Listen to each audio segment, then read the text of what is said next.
আসসালামু আলাইকুম সবাইকে। প্রিয় শিক্ষার্থীবৃন্দু, কেমন আছো তোমরা সবাই? আহ তো দেখো, আমাদের ভৌত জগৎ ও পরিমাপ অধ্যায়ের ধারাবাহিক ক্লাসের আজকে আমরা সাতটা মৌলিক রাশির যে সাতটা এসআই একক আছে, এই এসআই এককের সংজ্ঞাগুলো নিয়ে আমরা আলোচনা করব। ঠিক আছে? তো আমরা এর এর আগে বিভিন্ন একক দেখেছি, বিভিন্ন এককের ভিতর সম্পর্কগুলো দেখেছি। আজকে আমরা সাতটি মৌলিক রাশির যে সাতটি একক আছে, এই এককগুলোর ভিতরে সম্পর্ক দেখবো আমরা। ঠিক আছে? তো চলো আমরা শুরু করি। প্রথমে আমরা যে এককটার সংজ্ঞা দেখব সেটা হলো মিটার। সাতটি মৌলিক রাশির প্রথম যে রাশি ছিল সেটা ছিল দৈর্ঘ্য। ওই দৈর্ঘ্যের একক আমরা জানি যে মিটার। এটা এসআই একক, আন্তর্জাতিক একক। ঠিক আছে? তাহলে মিটার, আসলে মিটার বলতে কতটুকুকে বোঝায় এটা একটু আমরা বোঝার চেষ্টা করি। চলো তাহলে দেখো, এটা যদি আমরা সংজ্ঞা লিখি, তার সংজ্ঞাটা একটু লেখো আমার সাথে সাথে তোমরা। শূন্য স্থানে আলো, 1/299, 792, 458। এই দেখো, আমি যেভাবে লিখতেছি তোমরা একটু এইভাবে মনে রাখার চেষ্টা করবা। 299, 792, 458। ঠিক আছে? এত সেকেন্ড এ যে দূরত্ব অতিক্রম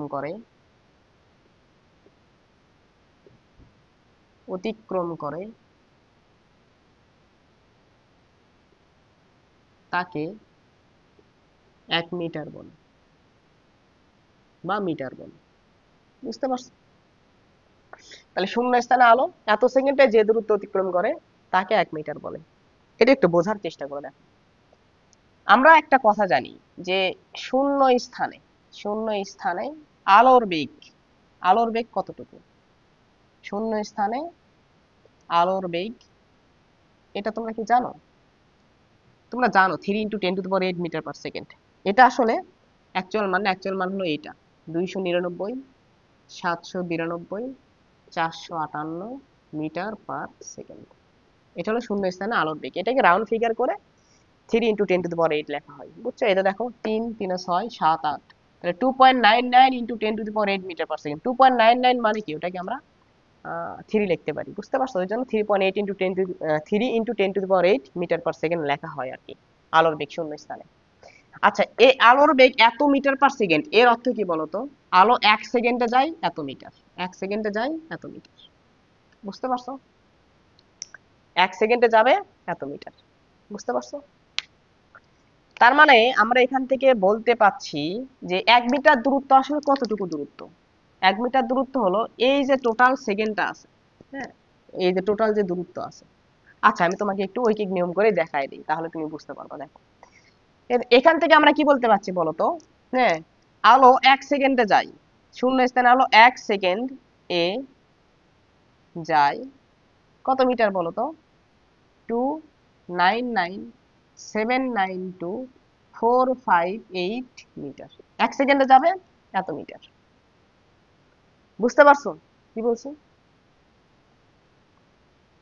এখন যদি আমরা বলি যে ধরো এটাকে যদি উল্টা করে একটু লিখি, এটাকে যদি আমরা একটু উল্টা করে লিখি যে ভাইয়া 299,792,458 মিটার যেতে সময় লাগে কত সেকেন্ড বলতো? 1 সেকেন্ড। উল্টা করে আমরা বলতে পারি না এটা? হ্যাঁ, যে এত মিটার যেতে সময় লাগে 1 সেকেন্ড। 1 মিটার যেতে কতটুকু সময় লাগবে বলতো? 1 মিটার যেতে সময় লাগে 1/2/299,792,458 সেকেন্ড। তাহলে 1 মিটার যেতে সময় লাগবে কতটুকু বলতো? এইটুকু সেকেন্ড। এটাকে যদি উল্টা করে বলি, এত সেকেন্ডে কতটুকু দূরত্ব যাবে? এত দূরত্ব, 1 মিটার দূরত্ব যাবে। বুঝতে পারছো? এই যে এখান থেকে সংজ্ঞা দেওয়া হয়েছে যে শূন্য স্থানে আলো এত বাই এত সেকেন্ডে, 1/এত সেকেন্ডে যে দূরত্ব অতিক্রম করে তাকে আমরা কি বলবো বলতো? 1 মিটার। এই তো দেখো, 1 মিটার। তাহলে ধরো কোনো একটা উৎস থেকে আলো যাচ্ছে, আলো তো তরঙ্গ আকারে যায়, যাই হোক এগুলো পরে বুঝবা। ধরো এখানে একটা আলোর উৎস আছে, মোমবাতি রাখছো তুমি, এখান থেকে আলো চারদিকে ছড়িয়ে পড়তেছে। হ্যাঁ, আলো চারদিকে ছড়িয়ে পড়তেছে। তাহলে ধরো এই দেই তুমি এত সেকেন্ড মানে 1 সেকেন্ড যেটা আছে তাকে কত ভাগ করছো দেখছো? 1 সেকেন্ডের 299 792 458 সেকেন্ড, এত ভাগের এক ভাগ। 1 সেকেন্ডের এত ভাগের এক ভাগ সেকেন্ডে যেটুকু দূরত্ব যাবে, তাহলে ধরো আন্দাজে ধরো এখান থেকে এইটুকু দূরত্ব গেছে, এইটুকু দূরত্বকে আমরা কি বলবো বলো তো? 1 মিটার। বুঝছো? দেখো, পরিমাপ করার জন্য আমরা যখন এই মিটারের যখন যখন প্রথম পরিমাপ করা হতো মিটারকে, মিটারকে কতটুকু স্ট্যান্ডার্ড হিসেবে ধরে নেওয়া হতো, তো বলা হতো যে একটা পূর্ণাঙ্গ মানুষ আছে, পূর্ণাঙ্গ মানুষের একটা শার্ট তৈরি করার জন্য যেটুকু কাপড় দরকার হবে, কাপড়ের দৈর্ঘ্য হবে কি বলতো? 1 মিটার। তাহলে এখন বলো তো, আমি তো একটা পাতলা চিকন মানুষ, আমার আমার শার্ট তৈরি করতে যেটুকু কাপড় লাগবে, একজন যদি মোটা মানুষ আছে, উচ্চতা বেশি বেশি বিশিষ্ট যদি একটা মানুষ আছে, তার শার্ট তৈরি করতে বেশি পরিমাণ কাপড় লাগবে না? তাহলে এক একজন মানুষের দেখবে শার্ট বানাইতে এক এক রকম কাপড়ের পরিমাপ লাগতেছে। তাহলে মিটারটা তুমি স্ট্যান্ডার্ড একক যদি একজন মানুষের একক হিসেবে মানে শার্টের দৈর্ঘ্য যদি ধরে নাও, তাহলে বারবার পরিবর্তন হবে না? হ্যাঁ, পরিবর্তন হবে। এই জন্য একটা ধ্রুব জিনিস ধরে নেওয়া হয়, যে যেটা সবসময় একই থাকবে, সেটা কি? শূন্য স্থানে আলোর বেগ। শূন্য স্থানে আলোর বেগ সর্বদা এতই থাকে। ঠিক আছে, এত বেগেই প্রতি মিটার প্রতি সেকেন্ডে এত মিটার দূরত্বে শূন্য স্থানে আলো অতিক্রম করে। তাহলে আমরা একটা ধ্রুব জিনিস ধরে নেই, ওই ধ্রুব জিনিস থেকে আমরা মিটারের একটা পরিমাপ বার করি যে কতটুকু হবে। সেখান থেকে আমরা হিসাব করছি যে আলো, হ্যাঁ, 1/, এত সেকেন্ডে মানে 1 সেকেন্ডের এত ভাগ করব আমরা, এত ভাগের এক ভাগে যে পরিমাণ দূরত্ব অতিক্রম করবে, ওই পরিমাণ দূরত্বকে আমরা কি ধরে নেব বলতো? 1 মিটার। ঠিক আছে, আশা করি সংজ্ঞাটা বুঝতে পারছো। শূন্য স্থানে আলো 1/এত সেকেন্ডে যে দূরত্ব অতিক্রম করে তাকে 1 মিটার বল। ঠিক আছে, এটা গেল আমাদের মিটারের সংজ্ঞা। তারপর দেখো ভর, আমরা একটু ভরের একক দেখি। ভরের একক কি ছিল বলতো? কিলোগ্রাম। ভরের একক ছিল হলো কিলোগ্রাম। কি লিখলাম? কিলোগ্রাম। ঠিক আছে, কিলোগ্রামের সংজ্ঞা দেখি একটু আমরা। কিলোগ্রামকে সংক্ষেপে কেজি দ্বারা প্রকাশ করা হয়। কিলোগ্রামকে সংক্ষেপে কেতে কিলো, জিতে গ্রাম, কিলোগ্রাম। ঠিক আছে, এটা কিসের একক ছিল? ভরের একক। ভরের এসআই একক কিলোগ্রাম। ঠিক আছে, তাহলে 1 কিলোগ্রাম বলতে আসলে আমরা কতটুকু বুঝি? 1 কেজি। 1 কেজি বলতে আমরা কতটুকু অংশকে 1 কেজি বলবো সেটা একটু দেখার চেষ্টা করি। দেখো, দেখো আমি সংজ্ঞা লিখতেছি, এরকম সংজ্ঞা আছে। ফ্রান্সের স্যাভ্রেতে ইন্টারন্যাশনাল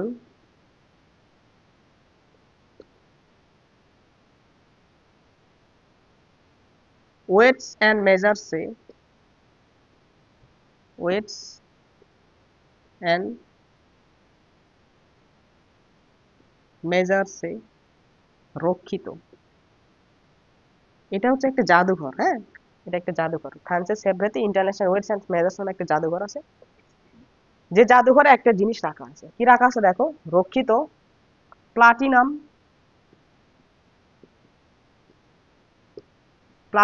প্লাটিনাম আছে 90%, ও ইরিডিয়াম, ইরিডিয়াম আছে 10%। প্লাটিনাম, ইরিডিয়াম সংকর ধাতুর তৈরি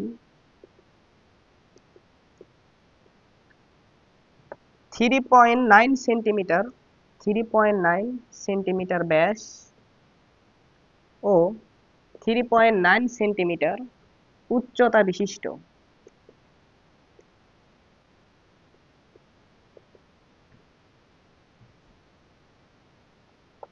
উচ্চতা বিশিষ্ট সিলিন্ডারের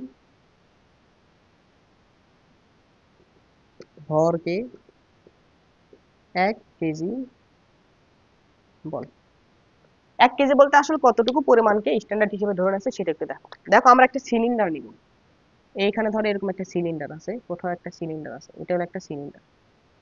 ওকে, এটা একটা সিলিন্ডার। এই সিলিন্ডারের ব্যাস কতটুকু? ব্যাস মানে এর এখান থেকে এই পর্যন্ত দূরত্ব, ব্যাস। এই ব্যাস হবে, ব্যাস আমরা যদি ডি দ্বারা প্রকাশ করি, ব্যাস ডি ইজ ইকুয়াল 3.9 সেন্টিমিটার। এই ব্যাসটুকু। উচ্চতা কত হবে? এই ব্যাসের সমান। ব্যাসের প্রায় সমান, সেম সেম ব্যাস। ওকে, কাছাকাছি এসে দেখো, এর উচ্চতা যেটা আছে এইচটা হবে 3.9 সেন্টিমিটার। ওকে, এবং এই যে সিলিন্ডার যেটা আছে, এটা কিন্তু নিরেট সিলিন্ডার। ওকে, ফাঁপা না, নিরেট সিলিন্ডার। নিরেট, মাঝখানে নিরেট আছে। মানে মাঝখানে পদার্থ আছে, ফাঁপা না। ওকে, ফুটবলের মতো ফাঁপা না, এটা নিরেট একবার। তাহলে এখন তুমি খেয়াল করো, দেখো এই যে সিলিন্ডার যেটা আছে, এই সিলিন্ডার কিসের তৈরি? এটা হলো প্লাটিনাম, প্লাটিনাম, প্লাটিনাম এবং ইরিডিয়াম। সরি, লিখেই তো দিচ্ছি, এখানে তো লিখেই দিচ্ছি, দেখো প্লাটিনাম, এই তো প্লাটিনাম, আর একটা হচ্ছে ইরিডিয়াম। তার মানে এই যে সিলিন্ডার যেটা আছে, এটা প্লাটিনাম আর ইরিডিয়ামের তৈরি হবে। তাহলে এখানে প্লাটিনাম কতটুকু থাকবে? এই সিলিন্ডারের 90% থাকবে প্লাটিনাম, আর 10% থাকবে কি বলতো, ইরিডিয়াম। আর এটা যেহেতু একাধিক ধাতুর মিশ্রণ, এই জন্য এগুলোকে কি বলা হয়? সংকর ধাতু। সংকর ধাতু মানে একাধিক ধাতুর মিশ্রণ, তাকে বলা হয় সংকর ধাতু। তাহলে ফ্রান্সের সেব্রেতে রাখা আছে এরকম একটা সিলিন্ডার, যেটা প্লাটিনাম ইরিডিয়ামের তৈরি, যার ভিতরে প্লাটিনাম আছে 19%, ইরিডিয়াম আছে 10%, যার ব্যাস হচ্ছে 3.9 সেন্টিমিটার এবং উচ্চতাও কত বলতো, 3.9 সেন্টিমিটার। এরকম একটা বস্তুর যেটুকু ভর হবে, ওই ভরটাকে আমরা কি বলবো বলতো? 1 কেজি। তোমরা নিশ্চয়ই পাথর দেখেছো পরিমাপ করার জন্য, যা দেখবে 1 কেজির পাথর আছে দোকানে, 2 কেজির পাথর, 5 কেজির পাথর থাকে, 50 গ্রামের পাথর থাকে। পাথরগুলো কোথায় থেকে নেওয়া হয়েছে? এটার থেকে নেওয়া হয়েছে। এটার যদি 2 গুণ হয়, এটা তুমি দুইটা এক জায়গায় তুলে দিবা, আর একটা পাল্লাতে তুলে দিবা, আর একটা পাল্লাতে ওই 2 কেজি ওজনের যে কোনো বস্তু রাখবা। ওই বস্তু দ্বারা তুমি যদি একটা পাথর তৈরি করো, তাহলে কি হয়ে যাবে বলো তো? 2 কেজি হয়ে যাবে। এটা 3 গুণ হলে 3 কেজি, এটা 4 গুণ হলে 4 কেজি, এটার 5 গুণ হলে 5 কেজি। বুঝতে পারছো?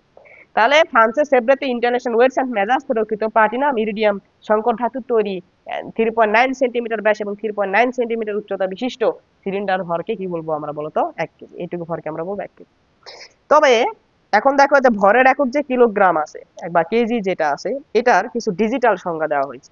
ঠিক আছে, এটা হলো আমাদের সনাতনী সংজ্ঞা। আর কিছু আধুনিক সংজ্ঞা আছে, বর্তমান বইগুলোতে আধুনিক সংজ্ঞাটা অনেকটা ইউজ করা হয়। যেমন তোমরা যদি গোলাম হোসেন প্রামাণিক স্যারের বই দেখো, অক্ষরপত্র পাবলিকেশন, ওটাতে দেখবা যে ডিজিটাল সংজ্ঞাটা দেওয়া আছে। তা ডিজিটাল সংজ্ঞাটা কি? দেখো ভরের যে ডিজিটাল সংজ্ঞা, কিলোগ্রামের ভরের একক কিলোগ্রামের যে ডিজিটাল সংজ্ঞা, সেটা একটু আমরা দেখার চেষ্টা করি, দেখো এটা বোঝো কিনা। দেখো তোমরা হচ্ছে যখন আইনস্টাইনের একটা খুবই চমৎকার ইকুয়েশন দেখবা, ভর থেকে শক্তি পাওয়ার যে ইকুয়েশনটা, is equal M C square. এটা হচ্ছে শক্তি, কিসের শক্তি? বিকিরণের শক্তি। ধরো কোনো একটা ইলেকট্রন একটা কক্ষপথে আছে, এই কক্ষপথ থেকে অন্য একটা কক্ষপথে সে স্থানান্তর হলো। এখান থেকে এক নিম্নতর শক্তি স্তর ইলেকট্রন আছে, সেখান থেকে উচ্চতর শক্তি স্তরে একটা ইলেকট্রন গেল। আবার উচ্চতর শক্তি স্তর থেকে কিছুক্ষণ পর সে নিম্নতর শক্তি স্তরে চলে আসে। উচ্চতর শক্তি স্তর থেকে নিম্নতর শক্তি স্তরে যখন একটা ইলেকট্রন আসে, তখন সে বিকিরণ নির্গত করে, শক্তি নির্গত করে। এই শক্তিটা তরঙ্গ আকারে নির্গমন করে, তরঙ্গ আকারে। ঠিক আছে, তো এখান থেকে যে শক্তি যে তরঙ্গ আকারে নির্গত হচ্ছে, তরঙ্গের কম্পাঙ্ক যদি এফ হয়, তরঙ্গের কম্পাঙ্ক যদি এফ হয়, তাহলে এখানে যে বিকিরণের শক্তি, বিকিরণের শক্তি ইজ ইকুয়াল এইচ এফ, যেখানে এইচ হলো প্রাইম কনস্ট্যান্ট। তোমরা শিখবে এগুলো কেমিস্ট্রিতে, অথবা আমাদের ফিজিক্সেও শেখানো হয়, আধুনিক পদার্থবিজ্ঞানের সূচনা অধ্যায়ে শেখানো হয়, ভৌত জগৎ ভৌত আলোক বিজ্ঞান অধ্যায়ে শেখানো হয়। ঠিক আছে, তারপর পরমাণু মডেল ও নিউক্লিয়ার পদার্থবিজ্ঞান অধ্যায়ে দেখবে তোমরা এই ইকুয়েশনটা। তাহলে ই ইজ ইকুয়াল হচ্ছে এইচ এফ, এইচটা হচ্ছে এখানে প্রাইম কনস্ট্যান্ট। তাহলে ই এর জায়গায় যদি আমরা লিখি h f is equal M C square, তাহলে এখান থেকে দেখো আমরা এখান থেকে কিন্তু আমরা একটা কথা লিখতে পারি যে প্লাইং ধ্রুবক H is equal M C square divided by F. যেখানে দেখো সিটা হচ্ছে আলোর বেগ, সিটা হচ্ছে তরঙ্গের বেগ বাই তরঙ্গ, যেখানে যে নির্গত হচ্ছে তরঙ্গ মানে কি? বিকিরণ নির্গত মানে আলোক নির্গত হচ্ছে, ওটার বেগ হলো সি, যেটা কনস্ট্যান্ট। এফটাও কনস্ট্যান্ট, এফটা হচ্ছে এখানে যে তরঙ্গ যাচ্ছে সে তরঙ্গের কম্পাঙ্ক। ঠিক আছে, আলো একটা নির্দিষ্ট মাধ্যমে সবসময় সেম কম্পাঙ্ক নিয়ে চলাচল করে, কম্পাঙ্কের পরিবর্তন হয় না। তাহলে সি আর এফ যেটা আছে, এই দুইটা জিনিস হলো কনস্ট্যান্ট, এই দুইটা জিনিস কনস্ট্যান্ট। তাহলে এইচ এর মানটা ডিপেন্ড করতেছে কার উপর বলতো? এম এর উপর। সংজ্ঞাতে বলা হয়েছে এম এর যে পরিমাণ মানের জন্য, এম এর যে মানের জন্য এই দ্য প্লাঙ্ক কনস্ট্যান্ট এইচ এর মান পাওয়া হয় 6.626 into 10⁻34 joule second, 10⁻34 joule second. ঠিক সেই পরিমাণ ভরকে আমরা কি বলবো বলতো? এক এক কি বলতো? কেজি। বুঝতে পারছো? যে পরিমাণ ভরের জন্য, ভরের যে মানের জন্য এইচ এর মান এটা পাওয়া যাবে। দেখো এই দুটো তো কনস্ট্যান্ট, তার মানে ভরের মানের উপর করে এইচ এর মান চেঞ্জ হয়ে যাবে। তাহলে এম এর মান চেঞ্জ করবা, চেঞ্জ করবা, চেঞ্জ করবা, করতে করতে করতে করতে যে মানের জন্য এইচ এর মানটা এত পাবা, সেটাকে তুমি কি বলবো বলতো? Playing constant. ক্লিয়ার? বোঝা গেছে? বুঝছো কি? ঠিক আছে, তাহলে হ্যাঁ, এখান থেকে আমরা যদি সংজ্ঞাটা লিখি, সংজ্ঞাটা কি লিখবো? যে পরিমাণ ভরের জন্য, যে পরিমাণ ভরের জন্য প্ল্যাঙ্ক ধ্রুবকের মান, প্ল্যাঙ্ক ধ্রুবকের মান 6.626 ইন্টু 10⁻⁻34 পাওয়া যায়, তাকে 1 কেজি বলে। ঠিক আছে, তো যদি কখনো তোমাকে কিলোগ্রামের সংজ্ঞা দিতে বলে, তাহলে তুমি এইটা অথবা এইটা, এই দুটা যে কোনো সংজ্ঞা দিতে পারো, তাহলে কিলোগ্রামের সংজ্ঞা হবে।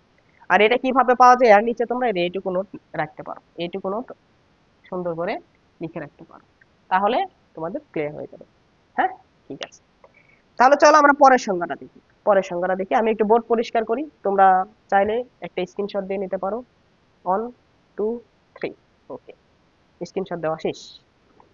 এখন দেখো, তাহলে দৈর্ঘ্যের একক মিটার দেখলাম আমরা, ভরের একক কিলোগ্রাম দেখলাম আমরা, দৈর্ঘ্য ভর, তারপরে কি আছে বলতো, সময়। তাহলে সময়ের একক এসআই একক যেটা আমরা দেখেছিলাম সেকেন্ড।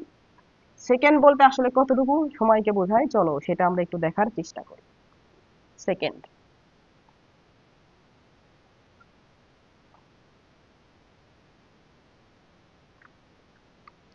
সেকেন্ড এটা হচ্ছে সময়ের এসআই একক,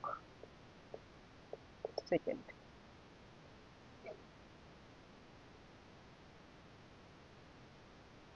দেখো, সংজ্ঞাটা আমার সাথে সাথে লেখো তোমরা, পরে আমি বোঝাচ্ছি। ভূমি অবস্থায় একটি সিজিয়াম 133 পরমাণুর দুটি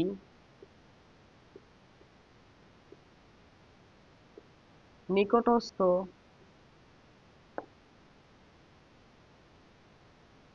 উপস্তরে অবস্থান্তরের জন্য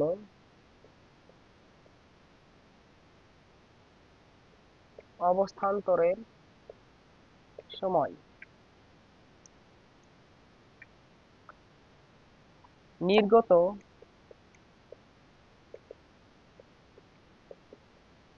বিকিরণের,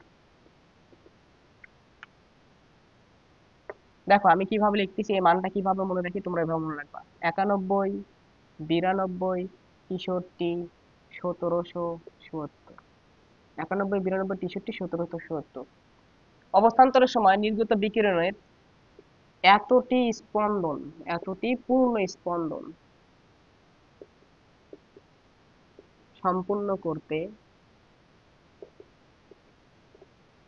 যে সময় লাগে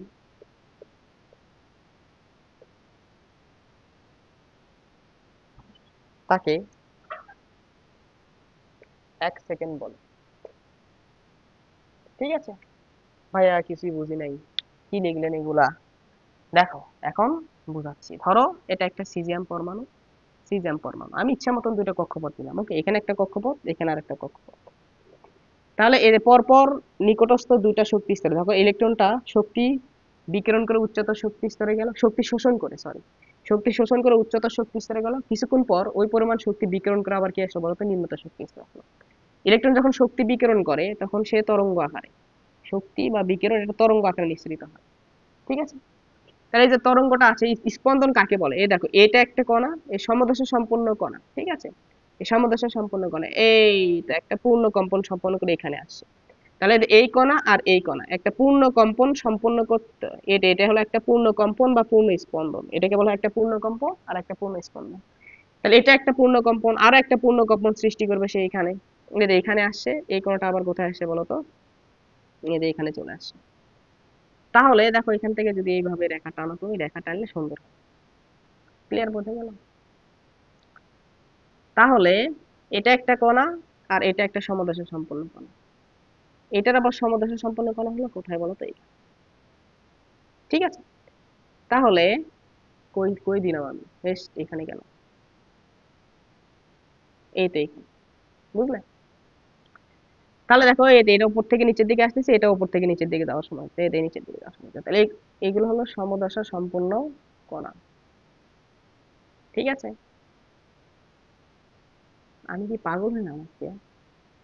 সমুদ্র সম্পন্ন কণা আমি কোনগুলো দিচ্ছি? আসলে মাথা পাগল হয়ে গেছে।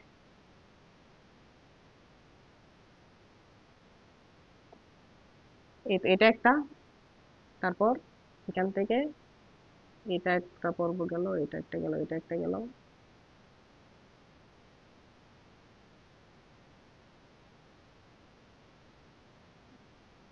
এই তো এটা, এটা সমুদ্র সম্পন্ন কণা। হ্যাঁ ঠিকই আছে, ঠিকই দিয়েছে এটা।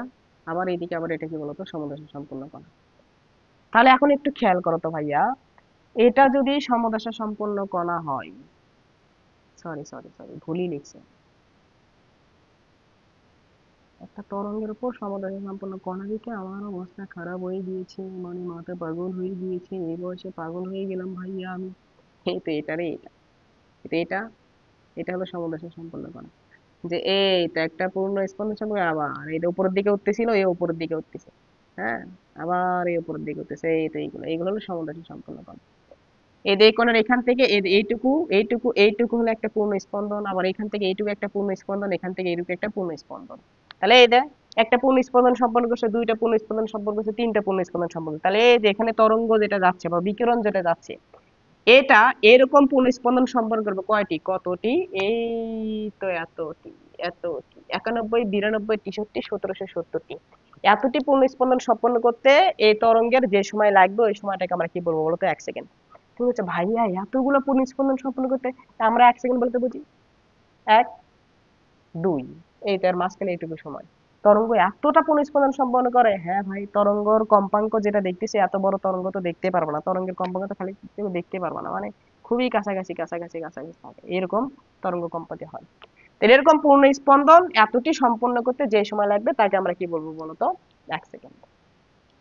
বুঝতে পারছো? এটাই ছিল আমাদের কি বলতো, সময়ের সংজ্ঞা। তাহলে আমরা তিনটা দেখলাম, দৈর্ঘ্যের একক মিটার, সেটার সংজ্ঞা দেখলাম, ভরের একক কিলোগ্রাম, এটা দেখলাম, সময়ের একক সেকেন্ড, এটারও সংজ্ঞা দেখলাম। এখন আমরা যেটা দেখবো সেটা হলো তাপমাত্রা। তাপমাত্রার একক কি বলতো, ক্যালভিন। ক্যালভিন, ক্যালভিন, ঠিক আছে, এসে একক ক্যালভিন। ক্যালভিন কতটুকু, ঠিক আছে, এটা বলা হয়, সংজ্ঞাটা এরকম লেখো আমার সাথে, পানির ত্রৈধবিন্দুর তাপমাত্রার, পানির ত্রৈধবিন্দুর তাপমাত্রার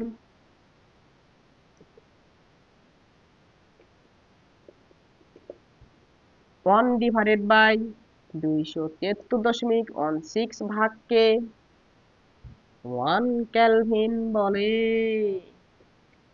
বুঝতে পারছো? পানির ত্রৈধবিন্দু কাকে বলে? Triple point of water. পানির ত্রৈধবিন্দু কাকে বলে? যে অবস্থায় পানি তিনটা অবস্থায় বিদ্যমান থাকে, যে অবস্থায় পানি তিনটা অবস্থায়, পানির তিনটা অবস্থা কি কি? পানি কঠিন মানে বরফ, ঠিক আছে, পানির কঠিন অবস্থা হলো বরফ। তারপর তরল, তরল অবস্থা, তরল অবস্থা মানে তো ওটা পানি, ঠিক আছে। আর একটা কি আছে বলতো, বায়বীয় অবস্থা, ঠিক আছে, বায়বীয় অবস্থা মানে এই তো বাষ্প, যেগুলোকে আমরা বলি কি বলতো, বাষ্প। তাহলে যে অবস্থায় কঠিন, তরল এবং বায়বীয় এই তিনটে একই সাথে পাওয়া যাবে ওই অবস্থাকে বলা হবে কি বলতো, পানির ত্রৈধবিন্দু। ওই অবস্থাকে বলা হবে পানির ত্রৈধবিন্দু। বুঝতে পারছো? যে অবস্থায় বরফ পাবা, তরল পাবা, বায়বীয় পদ তিনটায় পাবা, ওই অবস্থাকে আমরা কি বলবো বলতো, পানির ত্রৈধবিন্দু। তাহলে এই যে ত্রৈধবিন্দু যেটুকু তাপমাত্রা পাওয়া যায়, আমরা জানি পানির কত কত ডিগ্রি সেলসিয়াস তাপমাত্রা এই অবস্থাটা পাওয়া যায়, হ্যাঁ, 273.16 ক্যালভিন তাপমাত্রা এটা পাওয়া যায়। এটা কিন্তু আমরা সেলসিয়াসে নেই, 0 ডিগ্রি সেলসিয়াস তাপমাত্রা। বুঝতে পারছো? তাহলে 0 ডিগ্রি সেলসিয়াস বা 273.16 ক্যালভিন তাপমাত্রায় বরফ, পানি এবং জলীয় বাষ্প তিনটা একই অবস্থায় থাকে। শর্ত হলো স্বাভাবিক তাপমাত্রা ও চাপ থাকতে হবে। যাই হোক, ওগুলো পরে আসছে, ওগুলোতে এখন যাচ্ছি না, ওগুলো অনেক দূর চলে যাবে। তাহলে এই 0 ডিগ্রি সেলসিয়াস বা 273.16 ক্যালভিন তাপমাত্রাকে বলা হয় পানির ত্রৈধবিন্দুর তাপমাত্রা। তা পানির ত্রৈধবিন্দুর যে তাপমাত্রা আছে, এটাকে তুমি কয় ভাগ করবা? 273.16 ভাগ করবা। ওটার 1 ভাগ পরিমাণ যেটাটুকু, সেটাকে তুমি কি বলবো বলতো, 1 ক্যালভিন। ওকে, পানির ত্রৈধবিন্দুর তাপমাত্রা 273.16 ভাগের 1 ভাগকে আমরা কি বলবো বলতো, 1 ক্যালভিন। পানির ত্রৈধবিন্দুর তাপমাত্রার 273.16 ভাগের 1 ভাগকে আমরা কি বলবো বলতো, 1 ক্যালভিন। মানে পানির ত্রৈধবিন্দুর তাপমাত্রা যে আছে সেটাকে 273.16 ভাগ করবো, তাহলে কত পাবা? 1 ক্যালভিন পাবা, ঠিক আছে। ওকে, ওটাকে আমরা বলবো 1 ক্যালভিন। তাই এটা হলো আমাদের আর কি ওই মান্দার তামলের সংজ্ঞা আর কি। তা আমরা ডিজিটাল সংজ্ঞা দেবো, ঠিক আছে, ক্যালভিনের একটু ডিজিটাল সংজ্ঞা দেবো। যে ভাইয়া ক্যালভিনের ডিজিটাল সংজ্ঞা কি, এটা তোমার হচ্ছে অক্ষরপত্র বইয়ে দেখবা, অক্ষরপত্র বইয়ে ক্যালভিনের ডিজিটাল সংজ্ঞা দেওয়া আছে। তো তোমরা দেখো আদর্শ গ্যাসের গ্যাসের গতি তথ্য, অথবা যারা আহ পড়তেছে, গুণগত রসায়ন পড়তেছে, ওখানে তোমরা দেখবা যে আমাদের যে আদর্শ গ্যাস আছে, আদর্শ গ্যাসের একটা সমীকরণ আছে, পিভি ইজ ইকুয়াল এন আর টি। এটা হলো এন মোল গ্যাসের জন্য, হ্যাঁ, এন মোল গ্যাসের জন্য। কিন্তু আমি যদি প্রতি অণু গ্যাসের জন্য বার করতে চাই, পিভি ইজ ইকুয়াল এন আর এর জায়গায় চলে আসে কে ইনটু টি। এই কেটাকে বলা হয় বোলসম্যান ধ্রুবক। বোলসম্যান ধ্রুবক। ভাইয়া এগুলো কই থেকে নিয়ে আসতেছেন?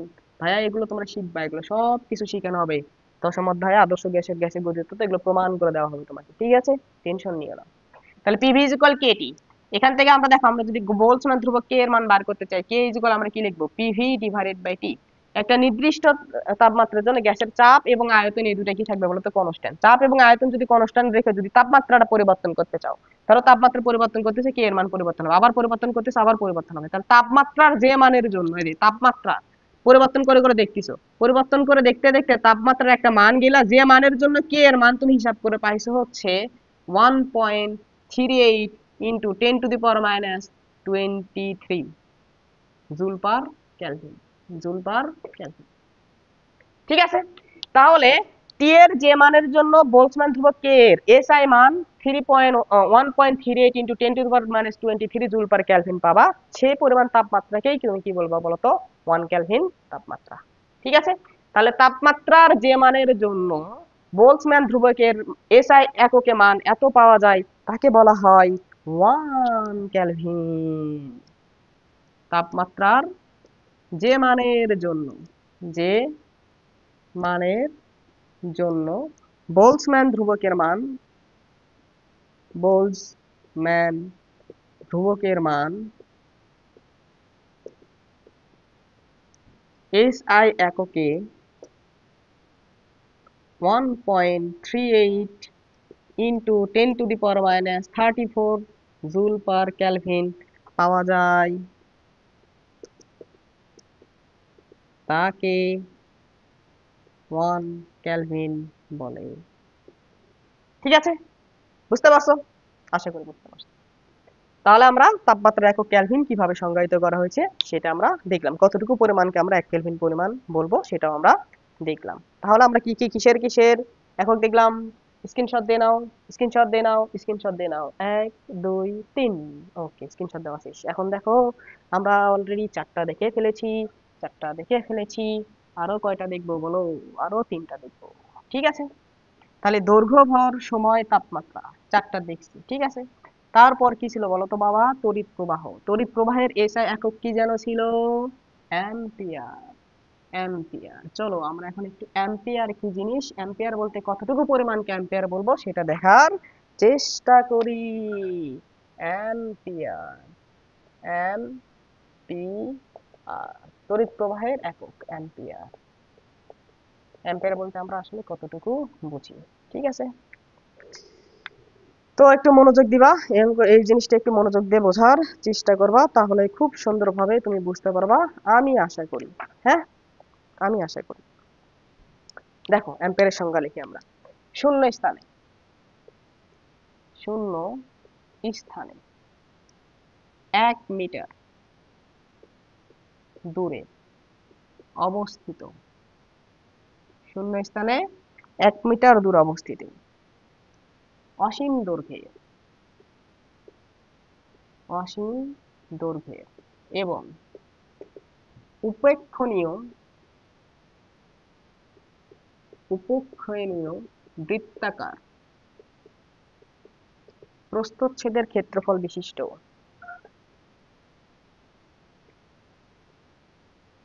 প্রস্থচ্ছেদের ক্ষেত্রফল বিশিষ্ট। কলমের কালি শেষের দিকে, তাই না? দাঁড়াও, কলমটা একটু চেঞ্জ করি।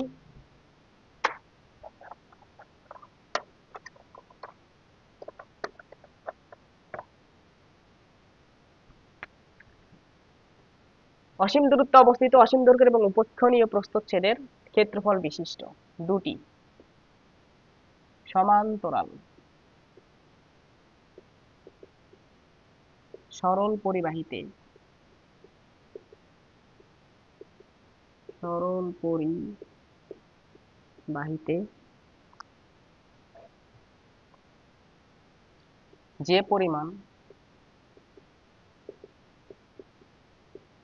তড়িৎ প্রবাহের ফলে ওই পরিবাহীর ফলে ওই পরিবাহীর প্রতি একক দৈর্ঘ্যে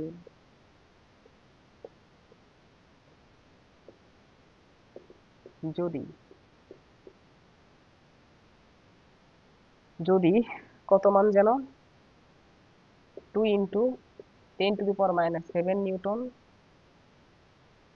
বলের উৎপন্ন হয়,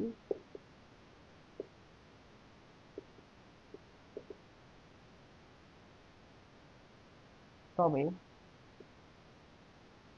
উৎপন্ন হয় তড়িতের সেই পরিমাণকে তড়িৎ প্রবাহের সেই পরিমাণকে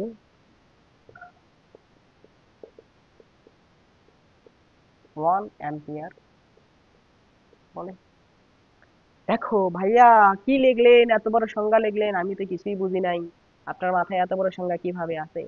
সংজ্ঞা কখনো মুখস্থ করবা না, ঘটনাটা মনে রাখার চেষ্টা করবা, কি ঘটনা ঘটেছে, তাহলেই পারবা। ঠিক আছে, দেখো আমরা ঘটনাটা দেখি।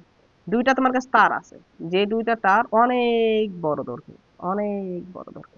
ঠিক আছে, অসীম দৈর্ঘ্য। ভাইয়া অসীম দৈর্ঘ্যের তার মানে কি? এত বড় তার আপনি তাহলে টাঙ্গিয়েছেন কিভাবে? এটা এক্সপেরিমেন্ট করছেন কিভাবে? এই পরীক্ষাটা করে দেখাছেন কিভাবে? হ্যাঁ, অসীম জিনিসটা আসলে আপেক্ষিক, বুঝছো? দেখো আমি তোমাকে বুঝাই। ধরো দুইটা সমান্তরাল তার নিয়েছো, হ্যাঁ, দুইটা সমান্তরাল তার হচ্ছে একটা নির্দিষ্ট মান। এটা একটা তার, আমার এই হাত, এটা আর একটা তার। এই দুটা তারকে কাছাকাছি নিবা।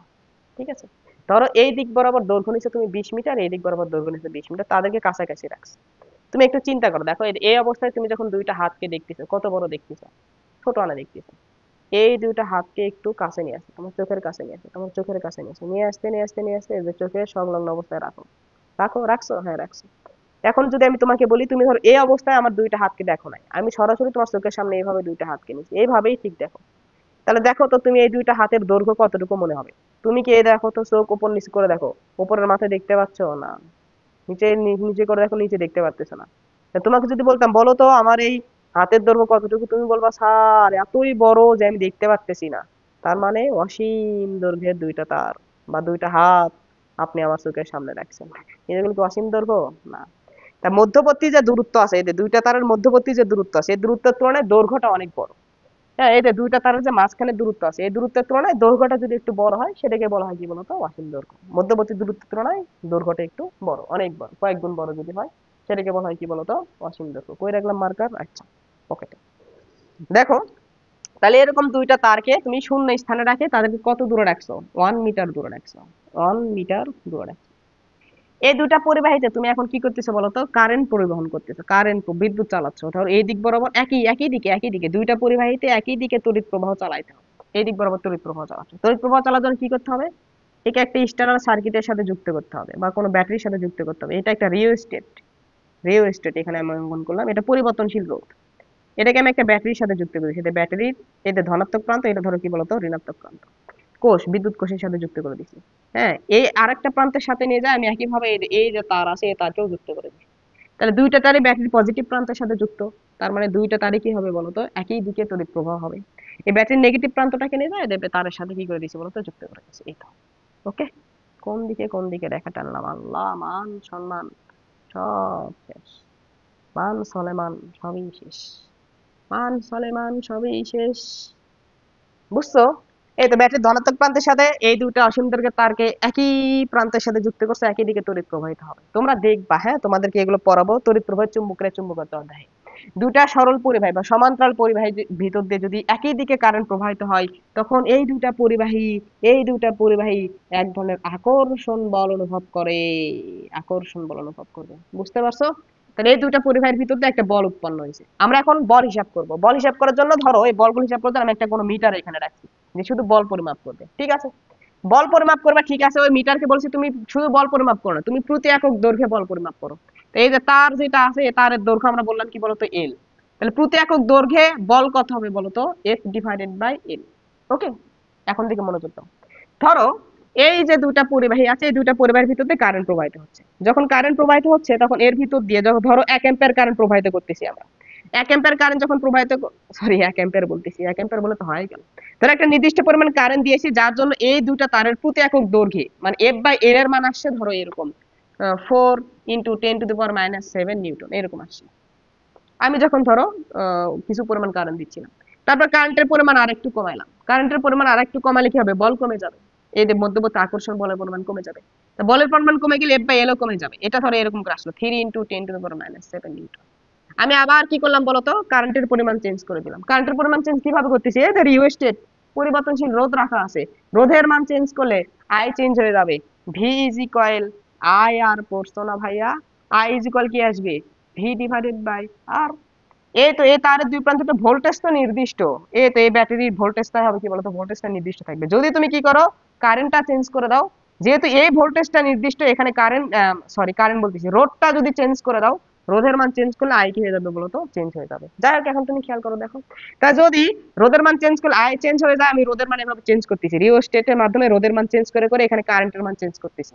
আমি দেখবো যে পরিমাণ কারেন্টের জন্য এই দুইটা তারের প্রতি একক দৈর্ঘ্যে এই আকর্ষণ বলের পরিমাণ প্রতি একক দৈর্ঘ্যে F/L এর মানটা আসে গেছে 2 × 10⁻⁷ নিউটন।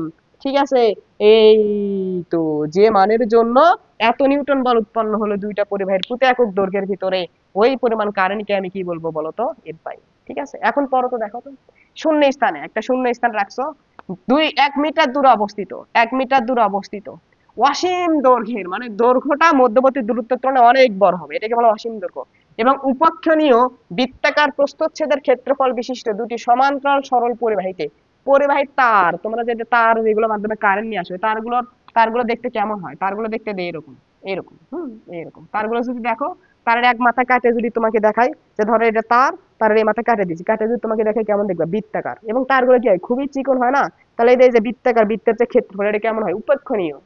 বৃত্তের কতটুকু ক্ষেত্রফল হবে, একটা বিন্দুর মতো দেখবা তুমি। ঠিক আছে, তাহলে দেখো, তাহলে অসীম দৈর্ঘ্যের, দৈর্ঘ্য অনেক বড় কিন্তু প্রস্থচ্ছেদের ক্ষেত্রফল অনেক কম, তাহলে উপেক্ষণীয় প্রস্থচ্ছেদের ক্ষেত্রফল বিশিষ্ট দুইটি সমান্তরাল সরল পরিবাহীতে, সমান্তরাল তার লাগবা, যে পরিমাণ তড়িৎ প্রবাহের জন্য, যে পরিমাণ তড়িৎ প্রবাহের ফলে ওই পরিবাহীর প্রতি একক দৈর্ঘ্যে বল উৎপন্ন হবে, কিন্তু প্রতি একক দৈর্ঘ্যে যদি 2 × 10⁻⁷ নিউটন বলের উৎপন্ন হয়, তাকে, হ্যাঁ, ওই ওই পরিমাণ তড়িৎ প্রবাহকে, যে পরিমাণ তড়িৎ প্রবাহের জন্য এত নিউটন বল উৎপন্ন হলো, ওই পরিমাণ তড়িৎ প্রবাহকে আমরা কি বলবো বলতো, 1 নিউটন, 1 অ্যাম্পিয়ার, 1 অ্যাম্পিয়ার। বুঝছেন, সংজ্ঞা বুঝছেন? হ্যাঁ, আশা করি বুঝতে পারছেন। তাহলে শূন্য স্থানে 1 মিটার দূরে দুটি সমান্তরাল পরিবাহীর তার নিব, তাতে আমরা কারেন্ট প্রবাহিত করবো, একই দিকে কারেন্ট প্রবাহিত করবো, ফলে তাদের ভিতরে একটা আকর্ষণ বল উৎপন্ন হবে। আমি এখন একটা মিটার রাখছি যে প্রতি একক দৈর্ঘ্যে আকর্ষণ বলের পরিমাণ মাপে দেয়। আমি দেখলাম একটা নির্দিষ্ট পরিমাণ কারেন্ট দেওয়ার জন্য এত নিউটন বল উৎপন্ন হলো, কারেন্ট কমালাম এত নিউটন হলো, আরো কারেন্ট কমালাম এত নিউটন হলো, ওই যে পরিমাণ কারেন্টের জন্য এই পরিমাণ নিউটন বল উৎপন্ন হলো, এত নিউটন বল উৎপন্ন হলো, ওই পরিমাণ কারেন্টকে আমি বলবো 1 অ্যাম্পিয়ার পরিমাণ কারেন্ট। বুঝছেন, বোঝা গেল? এটাই ছিল কি বলতো, 1 অ্যাম্পিয়ার কারেন্ট। ঠিক আছে, তাহলে এখন তুমি খেয়াল করে দেখো, এটা মিশাইলাম, হ্যাঁ এটা মিশাইলাম, অ্যাম্পিয়ারের সঙ্গে আমরা দেখলাম। তাহলে দৈর্ঘ্য, ভর, সময়, তাপমাত্রা, তড়িৎ প্রবাহ, 5টা শেষ, এগুলোর এসে একক শেষ। ঠিক আছে, তারপর এখন আমরা দেখব পদার্থের পরিমাণের একক কি ছিল বলতো, মোল। পদার্থের পরিমাণ, ওর একক কি ছিল, মোল। মোল বলতে আমরা কতটুকু বুঝি সেটা একটু দেখার চেষ্টা করি, দেখো মোল বলতে আমরা আসলে কতটুকু বুঝি। মোল, MOL, মোল। এই অঙ্কে লেখার সময় মোলকে লেখা হয় এভাবে, MOL। ঠিক আছে, এখন দেখো মোল বলতে কত বলি, কোন একটা জায়গায় তুমি একটা পদার্থ নিয়েছো, ধরো এটা একটা কন্টেইনার, কোন একটা কন্টেইনারে কোন একটা পদার্থ নিয়েছো, হ্যাঁ, ধরো তুমি কোন একটা পদার্থ নিয়েছো, এই পদার্থের ভিতর কি আছে, অসংখ্য অনুপরমাণু আছে, অসংখ্য অনুপরমাণু আছে। ঠিক আছে, তুমি এখন কি নিছো বলতো, আরো একটা কন্টেইনার নিয়েছো, এই কন্টেইনারে তুমি কি নিছো, কার্বন নিয়েছো, কি নিয়েছো, কার্বন। এখানেও কি আছে বলতো, অসংখ্য অনুপরমাণু আছে। কার্বনের কোন আইসোটোপ নিয়েছো, কার্বন 12। কার্বন 12 এর কত গ্রাম নিয়েছো এই কন্টেইনারে, 12 গ্রাম, 12 গ্রাম। 12 গ্রাম কার্বন 12 এর অসংখ্য পরমাণু একটা কন্টেইনারে নিয়েছো, 12 গ্রাম কার্বন 12 পরমাণু নিয়েছো, অনেকগুলো একটা কন্টেইনার। তাহলে 12 গ্রামে কতটি কার্বন 12 পরমাণু থাকবে, তুমি হিসাব করে দেখতেছো। তুমি দেখো যে 12 গ্রাম কার্বন 12 পরমাণুতে ধরো এতটি পরমাণু আছে, 6.023 × 10⁻23 এতটি কি আছে বলতো, পরমাণু সংখ্যা আছে। বুঝতে পারছো? তাহলে তুমি ধরো 1 মোল পরিমাণ পদার্থ কাকে বলবা, কার্বন 12 এর 12 গ্রাম পদার্থে যে পরিমাণ পরমাণু থাকবে, ঠিক সেই পরিমাণ পরমাণু যদি কোনো একটা পদার্থে থাকে, ধরো এটা অন্য আরেকটা পদার্থ নিয়েছিলাম, সেই পদার্থে যদি এত সংখ্যকই পরমাণু থাকে, কার্বন 12 এর 12 গ্রামে যতটুকু পরমাণু আছে, এই পদার্থেও যদি অতটুকুই পরমাণু থাকে, তাহলে ওই পরিমাণ পরমাণুকে আমরা কি বলবো বলতো? 1 মোল। বুঝতে পারছো? তাহলে কোন একটা পদার্থের, হ্যাঁ, কোন পদার্থের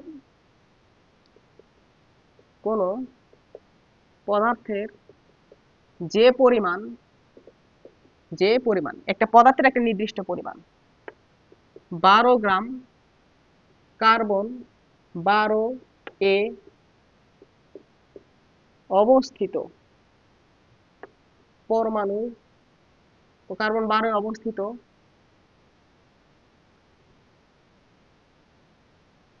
যে পরিমাণ, কোন পদার্থের যে পরিমাণে, ঠিক আছে, কোন পদার্থের যে পরিমাণে 12 গ্রাম কার্বন 12 অবস্থিত, হ্যাঁ, পরমাণুর অবস্থিত, কার্বন 12 অবস্থিত, সংখ্যাটা সাজাতে পারতেছি না, লেখো পরমাণুর সমান সংখ্যক কার্বন 12 অবস্থিত পরমাণুর সমান সংখ্যক প্রাথমিক সত্তা অবস্থিত থাকে। প্রাথমিক সত্তা, সত্তা বলতে কি বোঝাচ্ছে?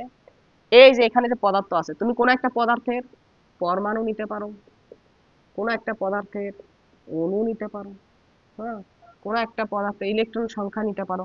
তাহলে পরমাণু, অণু, ইলেকট্রন হতে পারে, কোন একটা পদার্থের আয়ন নিতে পারো, যা নেও না কেন, সমস্যা নেই। যদি কোন একটা পদার্থের কার্বন 12 এ যতগুলো পরমাণু থাকে তার সমান সংখ্যক পরমাণু নাও, তাকে বলবো আমরা 1 মোল পরমাণু। তাকে আমরা কি বলবো? 1 মোল পরমাণু। ঠিক আছে? যদি কোন একটা পদার্থের, হ্যাঁ, কোন একটা পদার্থ নিয়েছো, ওখানে অণুর সংখ্যা আছে, এই সংখ্যাটা যদি 12 গ্রাম কার্বন 12 অবস্থিত যেটুকু পরমাণু আছে সেটার সংখ্যার সমান হয়, তুমি এটা ধরো এখন অণু নিয়েছো, তা ওটাকে আমরা কি বলবো? 1 মোল অণু। কোন পদার্থের, হ্যাঁ, অণু নিয়েছো, ওই অণুটা যদি কার্বন 12 এ 12 গ্রাম কার্বন 12 অবস্থিত পরমাণুর সংখ্যার সমান হয়ে যায়, তাকে আমরা বলবো 1 মোল অণু। এই যে পদার্থটার তুমি এখন অণু না নিছো, এই পদার্থের কোনো একটা কিছু আয়ন নিছো, কোনো একটা পদার্থের আয়ন নিয়েছো, তাহলে ওই আয়নটা কত সংখ্যক আয়ন আছে, এই সংখ্যাটা যদি 12 গ্রাম কার্বন 12 অবস্থিত পরমাণু সংখ্যার সমান হয়ে যায়, তাকে আমরা বলবো 1 মোল আয়ন। এখানে অনেকগুলো ইলেকট্রন নিয়েছো, এই ইলেকট্রনের সংখ্যাটা যদি 12 গ্রাম কার্বন 12 অবস্থিত যতগুলো পরমাণু আছে সেটার সংখ্যার সমান হয়ে যায়, তখন এই সংখ্যাটাকে আমরা বলবো 1 মোল ইলেকট্রন। বোঝা গেল? এই আর কি। তাহলে কোন পদার্থের যেটুকু পরিমাণে 12 গ্রাম কার্বন 12 অবস্থিত পরমাণু সমান সংখ্যক প্রাথমিক সত্তা বলতে পরমাণু হতে পারে, অণু হতে পারে, ইলেকট্রন হতে পারে, আয়ন হতে পারে, উপস্থিত থাকে,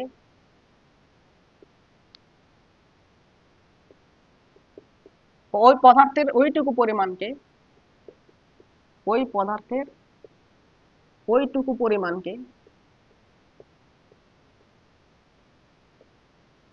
পরিমাণকে 1 মোল বলে। ঠিক আছে? আশা করি বুঝতে পারছো।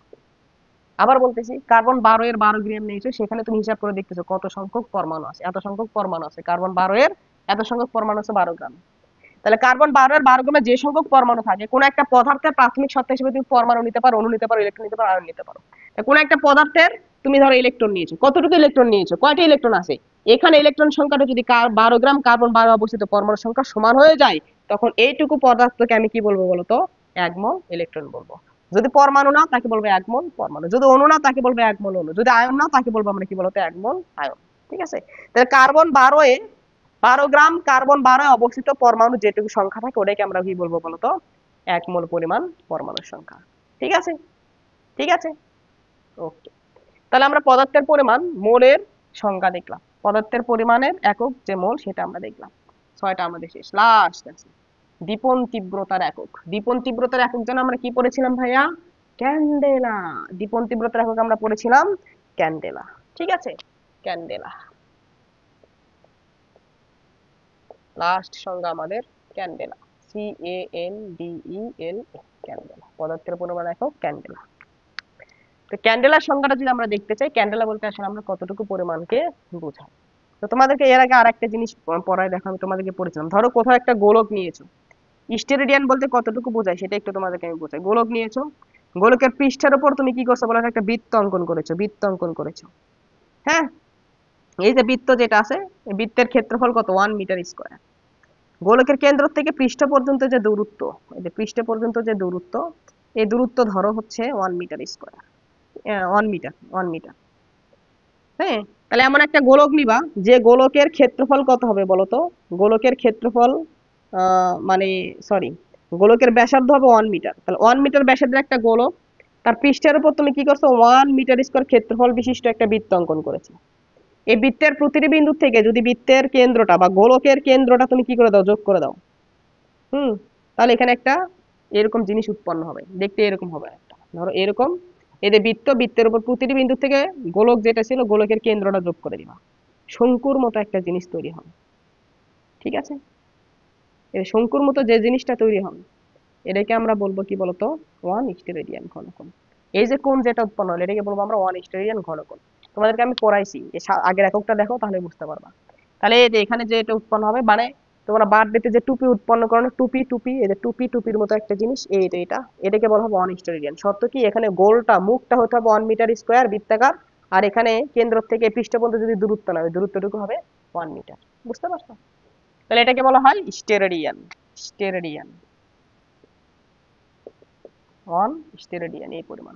ঠিক আছে, এখন একটু বোঝার চেষ্টা করো। দেখো, ধরো তুমি কোথাও একটা আলোর উৎস নিছো, ধরো একটা মোমবাতি নিয়েছো। হ্যাঁ, এটা একটা মোমবাতি, মোমবাতি জ্বলতেছে, মোমবাতির মাথার থেকে আলো চারদিকে ছড়িয়ে পড়তেছে। তাহলে ধরো এই দিক বরাবর আলো যাচ্ছে, এই দিক বরাবর আলো যাচ্ছে, তা যেদিকে আলো যাচ্ছে ওই আলো বরাবর তুমি একটা 1 স্টেরেডিয়ান করে একটা কোণ উৎপন্ন নিলা, যে এই বরাবর কি যাচ্ছে বলো তো, আলো যাচ্ছে, আলো তো চারদিকে ছড়িয়ে পড়বে, তাহলে এই দিক বরাবর, এই তো এই দিক বরাবর আলো যাচ্ছে, এগুলো আলো যাচ্ছে, এগুলো আলো যাচ্ছে, এগুলো আলোক রশ্মি যাচ্ছে। আলোক রশ্মি চারদিকে যাচ্ছিল, আলোক রশ্মি কিন্তু চারদিকে ছড়িয়ে পড়বে, কোনো একটা উৎস থেকে চারদিকে ছড়িয়ে পড়তেছে। তা তুমি এই যেদিকে আলো যাচ্ছে এর মাঝখানে তুমি কি করে নিলা বলো, একটা জায়গা নিয়ে নিলা, যে জায়গাটা কতটুকু পরিমাণে, 1 স্টেরেডিয়ান পরিমাণে, কোনো নির্দিষ্ট দিকে একটা 1 স্টেরেডিয়ান পরিমাণ জায়গা নিয়ে নিলা, 1 স্টেরেডিয়ান পরিমাণ। ঠিক আছে, তাহলে এটা আলোক রশ্মিগুলো এদিক বরাবর যাচ্ছে, এই 1 স্টেরেডিয়ানের মধ্যে আলোক রশ্মি যাচ্ছে, এটা আলোক রশ্মি যাচ্ছে যাচ্ছে যাচ্ছে যাক। এখন আমরা দেখো সংজ্ঞাটা লিখি, মনে রাখো। দেখো, কোন আলোক উৎস যদি,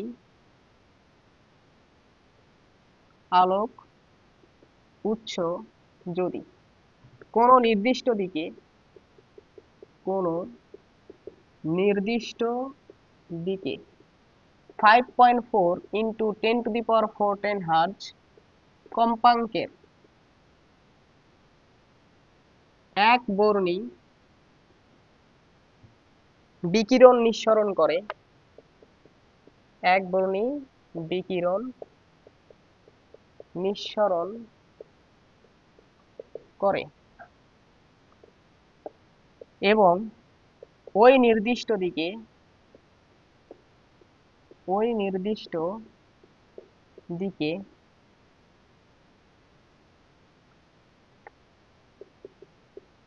বিকিরণের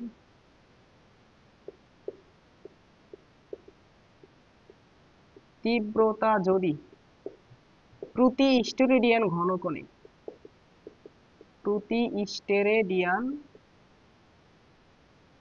ঘনকোণে 1/683 ওয়াট হয়, প্রতি স্টেরেডিয়ান ঘনকোণে যদি 1/683 ওয়াট হয়, তবে তাকে ওয়ান ক্যান্ডেলা, ক্যান্ডেলাকে প্রকাশ করা হয় সিডি দ্বারা, তাকে 1 ক্যান্ডেলা বলে। এখন বোঝার চেষ্টা করো। দেখো, এটা একটা আলোর উৎস, সেটা চারদিকে আলো নিঃসরণ করতেছে, একবর্ণী আলো। একবর্ণী আলো বোঝো, এই যে লাল আলো যেগুলো আছে না, একবর্ণী আলো। ঠিক আছে, সাদা আলোটা কিন্তু একবর্ণী আলো না, এর ভিতরে অনেকগুলো আলোর কি আছে বলো তো, মিশ্রণ আছে। সাদা আলোকে যদি প্রিজমের ভিতর দিয়ে তুমি ফালাও, তো প্রিজমের উপর পৃষ্ঠ দিয়ে যাওয়ার সময় আলো, আলো দেখবা বিভিন্ন বর্ণের আলোতে নির্গত হচ্ছে। ওখানে হলুদ আলো, সাদা, লাল আলো, নীল আলো, কালো আলো যেগুলো থাকে সেগুলো হলো একবর্ণী আলো। তা তোমরা যে লাল বাতিগুলো দেখেছো আগে, আগে যে আমাদের এসি বাল্ব যেগুলো ছিল, এখন তো আমরা ডিসি বাল্ব ইউজ করি, এসি বাল্ব যেগুলো, ওগুলো একবর্ণী আলো ছিল, লাল আলো ওখান থেকে নির্গত হতো। আর সহজ এক্সাম্পল হলো, তোমরা মেলা যায় দেয় এগুলো কিনো না, টার্গেট লাইট গুলো কিনো না, দেখবে একবর্ণী আলো যাচ্ছে ওখান থেকে, লাল আলো, নীল আলো। হ্যাঁ, এগুলো আলো যে টার্গেট লাইট পাওয়া যায়, এগুলো হলো একবর্ণী আলো। কোন একটা ধরো এক বর্ণে আলো কোন নির্দিষ্ট দিকে এত হার্টজ কম্পাঙ্কের এক বর্ণে বিকিরণ নিঃসরণ করতেছে। এটা আলোক রশ্মি যেগুলো যায় এগুলোকে বলে বিকিরণ, আলোক বিকিরণ। এগুলো অবশ্যই তরঙ্গ আকারে নির্গত হয়। আলোক রশ্মি এক প্রকার তাড়িৎ চুম্বক তরঙ্গ, পরে তোমরা শিখবে এগুলা। তাড়িত চুম্বক তরঙ্গ, আলোক হলো এক প্রকার তাড়িত চুম্বক তরঙ্গ। তাহলে যেটা অনুপ্রস্থ তরঙ্গ হয়, মানে তরঙ্গ চূড়া তরঙ্গ খাত, তরঙ্গ চূড়া তরঙ্গ খাত সৃষ্টির মাধ্যমে সামনের দিকে অগ্রসর হবে। তাহলে এখানে তরঙ্গটা সামনের দিকে যাচ্ছে, এই যে এখানে এটা কত কম্পাঙ্কের, f is equal 5.4 into 10 to the power 14 hertz কম্পাঙ্কের একটা একবর্ণীয় আলো ধরো নির্দিষ্ট দিকে বিকিরণ হচ্ছে, নির্দিষ্ট দিকে যাচ্ছে। তাহলে এত হার্টজ কম্পাঙ্কের একটা বিকিরণ কোন নির্দিষ্ট দিকে প্রসারিত হচ্ছে। এই বিকিরণটা কোন নির্দিষ্ট দিকে যাচ্ছে, ওই জায়গায় যেদিকে যাচ্ছে ওই দিকে যদি আমরা এক স্টেডিয়ান ঘনকোণ উৎপন্ন করি, ওই এক স্টেডিয়ান ঘনকোণে যে আলোটা যাচ্ছে এটা তীব্রতা যদি 1/683 ওয়াট হয়, 1/683 ওয়াট হয়। এখন দেখো এই আলোর তীব্রতা বলতে কি বোঝায়? আলোর তীব্রতা বলতে বোঝা হচ্ছে আলোর উজ্জ্বলতা, আলোটা কতটুকু উজ্জ্বল কতটা অন্ধকার সেটা। তুমি যদি চিন্তা করো আমাদের যে রুমে যে আমরা আলোগুলো লাগাই, আমরা যদি 2 ওয়াটের বাল্ব কিনে নিয়ে আসি, ওয়াশরুমে ইউজ করার জন্য আমরা ছোট ছোট বাল্ব কিনে নিয়ে আসি, 2 ওয়াট 3 ওয়াটের বাল্ব কিনে নিয়ে আসি। 2 ওয়াট 3 ওয়াট দ্বারা কি বোঝাচ্ছে বলতো? ওই আলোটা কম উজ্জ্বল হবে, মানে কম পরিমাণ আলো দেবে। তুমি বাজার থেকে যদি এখন 16 ওয়াটের 18 ওয়াটের একটা বাল্ব কিনে আসো দেখবে আরো বেশি ওয়াট দিচ্ছে। 40 ওয়াটের যদি একটা বাল্ব লাগাও ওটা দেখবে আরো বেশি উজ্জ্বল আলো দিচ্ছে। তাহলে দেখ ক্ষমতা, আলোর তীব্রতা বা আলোর ক্ষমতা যেটা আছে এটাই হলো আলোর তীব্রতা, মানে এটা কতটুকু উজ্জ্বল আলো প্রকাশ করবে সেটা। ঠিক আছে? তাহলে 1 ক্যান্ডেলা পরিমাণ কি, 1 ক্যান্ডেলা পরিমাণ আলোর তীব্রতা বলতে বোঝাচ্ছে আলোর তীব্রতার একক। ক্যান্ডেলা বলতে বোঝাচ্ছে আলো আলো কতটুকু উজ্জ্বল। 1 ক্যান্ডেলার থেকে 2 ক্যান্ডেলা হলে আগেরটার থেকে দ্বিগুণ উজ্জ্বল হবে, 3 ক্যান্ডেলা হলে আগেরটার থেকে 3 গুণ উজ্জ্বল হবে, 4 ক্যান্ডেলা হলে আগেরটার থেকে কি হবে? 4 গুণ উজ্জ্বল হবে। তাহলে 1 ক্যান্ডেলা পরিমাণ কতটুকু উজ্জ্বল আলো আমি বুঝাই। তা কোথাও যদি 683 ওয়াটের একটা বাল্ব তুমি জ্বালাও, হ্যাঁ, ওই 683 ওয়াটের বাল্বটাকে 683 ভাগ করবা, ঠিক আছে? ওর 1 ভাগ পরিমাণ আলো যেটুকু উজ্জ্বলতা হবে ওই উজ্জ্বলার পরিমাণটাকে আমরা কি বলবো বলতো? 1 ক্যান্ডেলা। কিন্তু উজ্জ্বলতা কতটুকু জায়গা জুড়ে যাবে?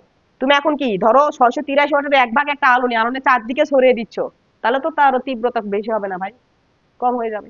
তুমি চারদিকে ছড়িয়ে দিবে না, তুমি কতটুকু জায়গা জুড়ে আলোটা ফালাবা? 683 ওয়াটের 1 ভাগকে কতটুকু জায়গা জুড়ে ফালাবা? 1 স্টেরেডিয়ান ঘন কোন জায়গা জুড়ে ফালাবা। ঠিক আছে? তাহলে কোন একটা জায়গায় আলোর উৎস নিশ্চয়, আলোর উৎস থেকে আলো চারদিকে ছড়িয়ে পড়তেছে, বিকিরণ চারদিকে ছড়িয়ে পড়তেছে, বিকিরণের কম্পাঙ্ক কত হবে? 5.4 into 10 to the power 14 hertz. তাহলে এত কম্পাঙ্ক বিশিষ্ট কোন একটা আলো যদি কোনো নির্দিষ্ট দিকে যায়, ওই নির্দিষ্ট দিকে প্রতি এক স্টেরেডিয়ান ঘনকোণে, প্রতি এক স্টেরেডিয়ান ঘনকোণে যদি আলোর তীব্রতা 1/683 ওয়াট হয়, তখন ওই পরিমাণ আলোকে আমরা কি বলবো বলতো? 1 ক্যান্ডেলা আলো বলবো। ক্লিয়ার? বোঝা গেছে? ঠিক আছে? তাহলে এই ছিল আমাদের টোটাল যে 7টা এসআই একক ছিল, সেই 7টা এসআই এককের সংজ্ঞা। ঠিক আছে? তাহলে আমরা কিসের কিসের সংজ্ঞা বললাম? দৈর্ঘ্য, ভর, সময়, তাপমাত্রা, তড়িৎ প্রবাহ, পদার্থের পরিমাণ এবং দীপন তীব্রতা। হ্যাঁ, এই সবগুলোর যে একক আছে, দৈর্ঘ্যের একক মিটার, ভরের একক কিলোগ্রাম, সময়ের একক সেকেন্ড, তাপমাত্রার একক কেলভিন, তারপর তড়িৎ প্রবাহের একক অ্যাম্পিয়ার, পদার্থের পরিমাণ একক মোল, দীপন তীব্রতার একক ক্যান্ডেলা। 7টা রাশির 7টা একক সম্পর্কে আমরা জানলাম। ঠিক আছে? তো আগামী ক্লাস দেখার আমন্ত্রণ রইল। আমি আগামী ক্লাসের আমন্ত্রণ জানিয়ে আজকের ক্লাসটা এখানেই শেষ করলাম। আগামী ক্লাস রেকর্ড করার আগ পর্যন্ত বা দেখার আগ পর্যন্ত তোমরা সবাই ভালো থাকো, সুস্থ থাকো। আল্লাহ হাফেজ।